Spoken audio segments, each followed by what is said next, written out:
ವಿಶ್ವಪ್ರಸಿದ್ಧ ಮಾವಿನ ನಗರ ಶ್ರೀನಿವಾಸ್ಪುರ ಸೇರಿದಂತೆ ಕೋಲಾರ ಜಿಲ್ಲೆಯಾದ್ಯಂತ ಮಾವು ಬೆಳೆಗಾರರು ಸಂಕಷ್ಟದ ಸುಳಿಯಲ್ಲಿ ಸಿಲುಕಿದ್ದಾರೆ. ಮಾವಿನ ಬೆಲೆ ಐತಿಹಾಸಿಕ ಕುಸಿತ ಕಂಡಿದ್ದು, ರೈತರ ಬದುಕು ಅತಂತ್ರವಾಗಿದೆ. 1 ಕೆಜಿ ಮಾವು ಕೇವಲ 3 ರೂಪಾಯಿಗೆ, 1 ಟನ್ ಮಾವು 3,000 ರೂಪಾಯಿಗೆ ಮಾರಾಟವಾಗುತ್ತಿರುವ ಪರಿಸ್ಥಿತಿ ನಿರ್ಮಾಣವಾಗಿದೆ. ಲಕ್ಷಾಂತರ ರೂಪಾಯಿ ಖರ್ಚು ಮಾಡಿ ಬೆಳೆದ ಬೆಳೆ ರೈತರ ಕೈಗೆ ನಷ್ಟವನ್ನೇ ತರುತ್ತಿದೆ. ಈ ಹಿನ್ನೆಲೆಯಲ್ಲಿ ಕೋಲಾರ ಜಿಲ್ಲಾ ಮಾವು ಬೆಳೆಗಾರರ ಕ್ಷೇಮಾಭಿವೃದ್ಧಿ ಸಂಘ ಜೂನ್ 22ರಂದು ಸೋಮವಾರ ಕೋಲಾರ ಜಿಲ್ಲಾ ಬಂದ್ಗೆ ಕರೆ ನೀಡಿದೆ. ಸಂಘದ ಜಿಲ್ಲಾಧ್ಯಕ್ಷ ನೀಲಟೂರು ಚಿನ್ನಪ್ಪರೆಡ್ಡಿ ಮಾತನಾಡಿ, ಕಳೆದ ಹಲವು ದಿನಗಳಿಂದ ಜಿಲ್ಲಾಧಿಕಾರಿಗಳಿಂದ ಹಿಡಿದು ರಾಜ್ಯ ಹಾಗೂ ಕೇಂದ್ರ ಸರ್ಕಾರದ ಮಂತ್ರಿಗಳವರೆಗೆ ಮನವಿ ಸಲ್ಲಿಸಿದ್ದರೂ ಯಾವುದೇ ಸ್ಪಂದನೆ ದೊರೆತಿಲ್ಲವೆಂದು ಆಕ್ರೋಶ ವ್ಯಕ್ತಪಡಿಸಿದರು. ಹಿಂದಿನ ವರ್ಷ ಜಾರಿಗೊಂಡಿದ್ದ ಪಿಡಿಪಿಎಸ್ ಯೋಜನೆಯ ಮಾದರಿಯಲ್ಲಿ ಈ ವರ್ಷವೂ ಕನಿಷ್ಠ 10,000ದಿಂದ 15,000 ರೂಪಾಯಿವರೆಗೆ ಬೆಂಬಲ ಬೆಲೆ ಘೋಷಣೆ ಮಾಡಬೇಕು ಎಂದು ಒತ್ತಾಯಿಸಿದರು. ಸರ್ಕಾರ ತಕ್ಷಣ ಕ್ರಮ ಕೈಗೊಳ್ಳದಿದ್ದರೆ ಉಗ್ರ ಹೋರಾಟ ಹಾಗೂ ಅನಿರ್ದಿಷ್ಟಾವಧಿ ಬಂದ್ ನಡೆಸುವುದಾಗಿ ಎಚ್ಚರಿಕೆ ನೀಡಿದರು.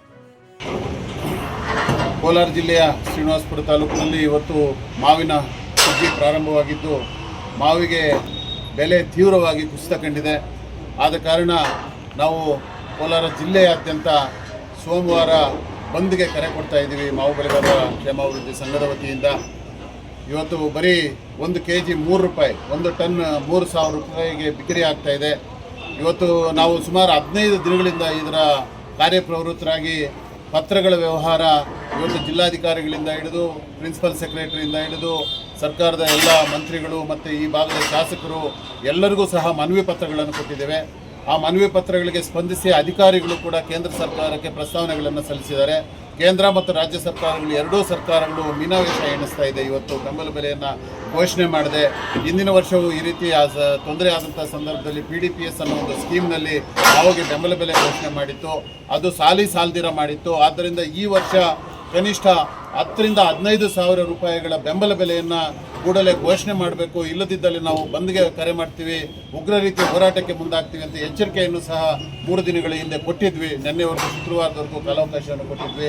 ಆದರೂ ಸರ್ಕಾರಗಳು ಸ್ಪಂದಿಸದೇ ಇರೋ ಕಾರಣ ನಾವು ಸೋಮವಾರ ಬಂದ್ಗೆ ಕರೆ ಕೊಟ್ಟಿದ್ದೀವಿ. ಬಂದ್ಗೆ ಮಾಡಲಿಕ್ಕೆ ಎಲ್ಲರೂ ಮಾವು ಬೆಳೆಗಾರರು ಕಾರ್ಯಪ್ರವೃತ್ತರಾಗಿದ್ದೀವಿ.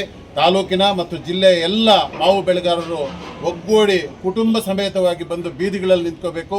ಸರ್ಕಾರ ನಮ್ಮ ಬಳಿಗೆ ಬಂದು ನಮ್ಮ ಮಾವಿಗೆ ಬೆಂಬಲ ಬೆಲೆಯನ್ನು ಘೋಷಣೆ ಮಾಡಿ, ಅಲ್ಲದೆ ಶಾಶ್ವತವಾದ ಪರಿಹಾರವನ್ನು ಮಾವಿನಕಾಯಿ ಬೆಳೆಗೆ ಒದಗಿಸುವವರೆಗೂ ನಾವು ಬಂದನ್ನು ಕೈ ಬಿಡೋದಿಲ್ಲ. ಅನಿರ್ದಿಷ್ಟ ಕಾಲ ಬಂದ್ಗೆ ನಾವು ಕರೆ ನೀಡ್ತಾ ಇದ್ದೀವಿ. ಆದ್ದರಿಂದ ಕೂಡಲೇ ಬೆಂಬಲ ಬೆಲೆ ಘೋಷಣೆ ಮಾಡಬೇಕು. ನಾವು ಸೋಮವಾರ ಬಂದ್ಗೆ ಕರೆ ಮಾಡ್ತಾ ಇದ್ದೀವಿ. ಬಂದಿನಲ್ಲಿ ಹಾಲು ಮತ್ತು ಮೆಡಿಕಲ್ ಸ್ಟೋರ್ಗಳು ಯಥಾಸ್ಥಿತಿ ಇರುತ್ತೆ. ಬಟ್ ಯಾವುದೇ ವಾಹನಗಳ ಸಂಚಾರ ಇರೋದಿಲ್ಲ. ಅಂಗಡಿ ಮುಂಗಟ್ಟುಗಳು ಸ್ವಯಂ ಪ್ರೇರಿತವಾಗಿ ಬಂದ್ ಮಾಡ್ತಾ ಇದ್ದಾರೆ. ಯಾವುದೂ ಸಹ ತರಕಾರಿಗಳು ಎಲ್ಲ ರೈತರದೇ ಇರೋದ್ರಿಂದ ರೈತರು ಕೂಡ ಅದಕ್ಕೆಲ್ಲ ಸಹಕಾರ ಕೊಡಬೇಕು. ಹಣ್ಣು ತರಕಾರಿ ಇವತ್ತು ಏನಿದೆ ಮಾವಿನಕಾಯಿಗಳನ್ನು ಸಹ ಕೊಯ್ಲು ಮಾಡೋದನ್ನು ನಿಲ್ಲಿಸಿ ಇವತ್ತು ಬಂದ್ಗೆ ಎಲ್ಲರೂ ಬಂದು ಭಾಗವಹಿಸಬೇಕು ಬಂದ್ನಲ್ಲಿ ಅಂತೇಳಿ ಹೇಳ್ತಾ ಇದ್ದೀವಿ. ಶಾಲಾ ಕಾಲೇಜುಗಳಿಗೂ ಕೂಡ ಬಂದಿರುತ್ತೆ. ಯಾವುದೇ ವಾಹನಗಳಿರೋದಿಲ್ಲ.